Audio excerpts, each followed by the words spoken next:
ATV Offroad Fury is a game that I have immense nostalgia over and spent hours of my childhood playing. However, unlike me, if you also had a PlayStation 2 growing up, it's very likely you also had the sequel, ATV Offroad Fury 2. So the question now is the game as good as the first? Also, if this video gets 200 likes, I will review the third game.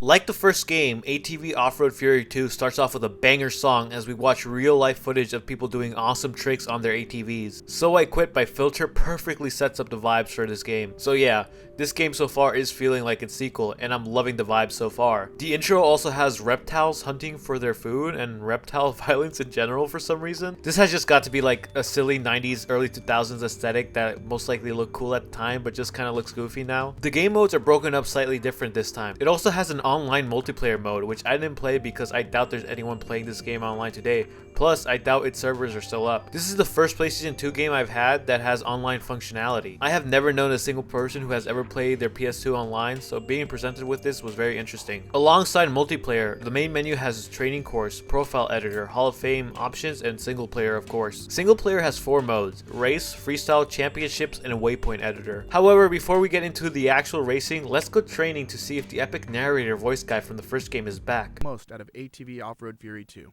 And when you successfully complete the course, these ravaged talons are yours. Who is this guy? Oh, brother, this guy stinks! Oh, brother, no. No hate on the guy, but the first game's guy had such an epic narrator voice. Press the X button to give your bike some gas, and press the square button to brake in circle number 2. Do it now. To drive in reverse into the circle directly behind you. To drive in reverse, press and hold the X button. Also, the editing for this guy's audio is messy and just like incomplete. His audio cuts out, repeats, sometimes doesn't even finish, and honestly just overall doesn't have nor match the personality that the first game's narrator had. Look at this. This is an unedited clip of the game. Some jumps might seem too far to make, unless you use preload. By preloading your ATV suspension, you can get even bigger air, which will usually help you tackle complex rhythm sections much easier while shaving. Preloading is easy. This by no means makes or breaks the game, but it's just so heartbreaking and noticeable. Completing the training mode unlocks a few things, so getting through it is probably worth it, so thanks, guy. First thing to notice once you boot up the single player is how much they've amped up the character customization. This time around, you can customize your character's gloves, goggles, helmets, and other gear individually, along with name and number, which is pretty cool, but I always end up matching anyways with my red color scheme and my red ATV. Gotta keep it classic. Race mode is pretty simple and straightforward. You pick a race, customize the amount of laps, location, etc., and race. Jumping back into the game is great. If you play the first one, the controls are very familiar. However, mistakes are still going to be made. Tricks in this game are performed slightly differently, with you pressing circle or triangle while pressing the L1 to make even crazier tricks. The temptation to perform a trick before landing is immense, and it's very risky because not doing it properly can result in some wipeouts, which could have huge consequences. Racers are right on your tail in this game, so making a mistake like messing up a trick or simply slightly losing control or momentum could be detrimental for the race, allowing racers to pass by you with ease. My favorite trick is the one-handed Indian air, which is the most difficult trick to land, but hey, landing these tricks are just so cool.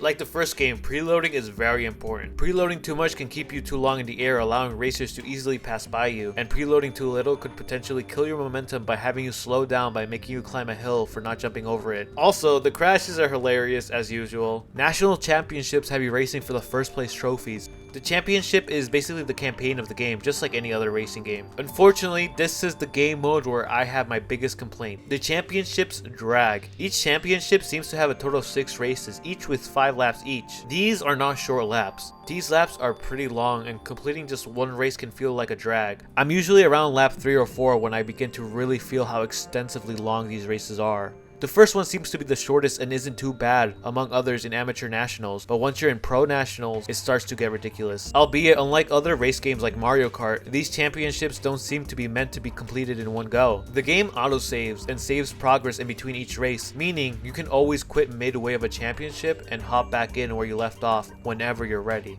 I guess I'm just used to completing a racing tournament in one go, which is why this seems so foreign to me. However, this does not mean that the racetracks are bad. The racetracks are pretty good, but maybe this is the nostalgia speaking because I do prefer the racetracks from the first game. However, the racetracks in this game do hold their own, especially the ones with tall hills that send you flying over them, enabling you to perform tricks. I absolutely love those. Freestyle! Freestyle can have you explore the racetracks in an open world way, alongside having the option to play various game modes. Honestly, such a huge downgrade from the dedicated open world maps of the first game that feel huge. These maps are limited by the racing road of the map and feel significantly smaller. Very unfortunate because this was one of my favorite aspects of the first game, just going around and exploring through the map. I did find this train and had fun with it though. But time for the real question about freestyle. Does the dude still get flung to oblivion when getting too far away from the map?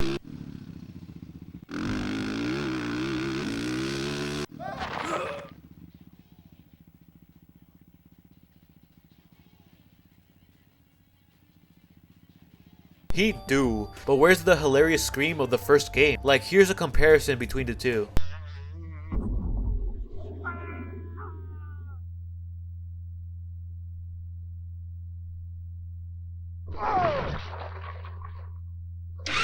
All the audio in this game seems to be a downgrade, from the narrator dude from the training to the grunts of the racers when they get hit or crash. And speaking of audio, honestly, this might be completely the nostalgia speaking, but the songs in the first game are better. Nothing beats Isolate by Bender. Overall, so far, honestly, this game is starting to feel somewhat of a downgrade from the first one. However, is there anything cool and unique this game has to offer that the first one doesn't? Yeah, you can make your own racetracks, which is really cool. The gameplay is where the game shines in by simply not changing much from the first one. And again, I do think that the tricks in this game are way better than the first one. And honestly, if we're talking about an ATV game, then the tricks have to be up there on the list of priorities. Don't get me wrong, this game is still a lot of fun, and being on my toes with adrenaline rushing while I'm trying to keep my first place by not crashing or messing up, all while having the temptation of successfully performing tricks in the air, is incredible. If you love ATV Offroad Fury, I wouldn't be surprised if you love this one. The removal of some aspects from the first one can be a bummer, but the gameplay is intact as one of the most fun racing games. However, if I'm being completely honest, that's simply because the gameplay is what they left unchanged from the first game, which is the game I'd rather be playing. By the way, this is not the end of the ATV Offroad Fury franchise. Again, if this game gets 200 likes, I will review the third game. So, thank you so much for watching. Bye-bye!